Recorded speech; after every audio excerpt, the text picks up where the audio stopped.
El Hadj Alassane Dramane Ouattara trahit les imams du COSIM au Vatican. Il a promis au pape de changer de religion. Chris Yapi a prévenu les imams politiciens et corrompus du COSIM qu'avec Alassane Ouattara, rien n'est impossible. Personne n'est à l'abri de ces entourloupes.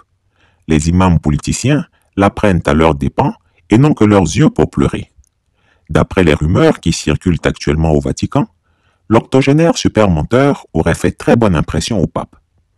En effet, au cours de l'audience que celui-ci lui a accordée, comme de coutume protocolaire et rien d'autre, le pape a voulu commencer par une prière. Mais quelle ne fut sa surprise et même sa stupéfaction de voir qu'Alassane Ouattara, à peine le titre de l'Ave Maria entendu, s'est précipité et de sa voix la plus tendre, la plus doucereuse, la plus mielleuse et la plus stridente, s'est mise à réciter à haute et intelligible voix cette prière, tel un père jésuite des monastères de l'Antiquité. À la fin de la prière, devant le regard fort surpris du pape François, face à l'invraisemblable prouesse inattendue de l'Al-Hadji, qu'on a vu récemment en fauteuil roulant à la Mecque, Alassane Ouattara s'est empressé de rassurer le souverain pontife en plein Vatican. Il s'est exclamé obséquieusement et presque comiquement « Votre sainteté, qu'est-ce qui vous étonne? Je connais très bien l'Ave Maria, le Pater Noster, et je connais par cœur tous les dogmes de votre sainte mère l'Église. J'ai été chrétien. J'ai lu toute la Bible et c'est mon seul livre de chevet actuellement. Je l'ai dans ma poche tout le temps. Le Christ a pris mon cœur. Si vous avez appris que j'ai été musulman, je vous le confesse, votre sainteté, c'est mon père qui m'a obligé à embrasser la religion musulmane. Sinon, mon cœur a toujours été avec Jésus et maman Marie. Quand j'ai étudié aux États-Unis, j'étais chrétien. D'ailleurs, tous mes enfants portent des prénoms chrétiens et mon épouse Dominique, comme vous le constatez, on l'appelle la Blanche Colombe parce que c'est une chrétienne catholique fervente. Elle prie presque 12 fois par jour. J'ai même parfois peur qu'elle s'engage à devenir nonne. Je suis musulman et je respecte les autres religions car je suis pour la liberté de culte, comme en témoignent les choix religieux de mes enfants qui sont chrétiens pour certains. Je suis marié à Dominique Nouvian, française d'origine et catholique.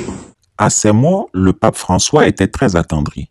Il contemplait le visage dévot d'Alassane Ouattara avec un effarement rare. Et comme si cela ne suffisait pas, le despote des lagunes en a aussitôt remis une couche en disant de sa plus tendre voix « Votre sainteté, je vous informe de ma décision. À mon retour à Abidjan, je vous promets de faire appel au nonce apostolique pour me rebaptiser chrétien catholique. Je souhaite m'appeler Gaspard Dieudonné Ouattara et non plus Alassane Dramane Ouattara. » Le pape François a donc de nouveau fait une prière de bénédiction approfondie pour le futur chrétien Gaspard Dieudonné, avant de lui offrir 2 casiers des vins les plus enivrants des caves du Vatican, que le sieur Ouattara lui a dit apprécier énormément, puisqu'il est un fin dégustateur des fruits de la vigne. C'est de notoriété en Côte d'Ivoire. On commençait à fouiller la maison, et 2 heures après, j'ai vu qu'ils amenaient des camions pour prendre tout ce qu'il y avait, des meubles. Ils ont commencé à trouver la cave, ils ont commencé à boire beaucoup d'alcool, ils étaient sous. Le pape François n'a donc pas eu de difficulté à lui offrir un copieux et délicieux repas bien arrosé de tous les vins d'Italie et des fameuses côtelettes de porc dont Alassane Ouattara, futur Gaspard Dieudonné, dit toujours beaucoup de bien à table. Diantre, que ne ferait pas l'octogénaire supermenteur pour le pouvoir? Chris Yapi observe que si en 2020, c'est en corrompant et trompant les musulmans qu'il a organisé sa capture du pouvoir d'État en Côte d'Ivoire, eh bien, en 2025, c'est sur la tromperie contre la communauté chrétienne, le pape François et l'Église catholique en particulier, que le tyran ivoirien peaufine son stratagème. Mais Chris Yapi vous rassure, ce langage tenu par Alassane Ouattara au Vatican, c'était juste pour tromper, comme on le dit, blaguer le pape François et obtenir la prière voulue. Cependant, je suis convaincu qu'une fois rentré en Côte d'Ivoire, l'octogénaire supermenteur ne tiendra pas ses promesses. Pour lui, la religion, c'est du pur et simple enfumage. Il se moque autant de l'islam que du christianisme. Il trouve que les croyants sont des idiots. Il n'a d'admiration que pour lui-même, le père du mensonge. Si vous en doutez, demandez au président Bédié, qui ne dira pas le contraire, lui qui s'est fait emberlificoter par l'appel de Daoukro et qui est demeuré groggy face à la volte-face. Devant la nation rassemblée, sans détour, sans trahir les décisions du 12e congrès du PDCI-RDA, je donne des orientations fermes pour soutenir ta candidature à l'élection. Encore moins le président Gbagbo, qui s'est vu placé dans la position de quémandeur d'une grâce présidentielle en lieu et place d'une loi d'amnistie et dont la candidature pour 2025 est désormais compromise. Dans le souci de renforcer davantage la cohésion sociale, j'ai signé un décret accordant la grâce présidentielle à M. Laurent Gbagbo, ancien président de la République.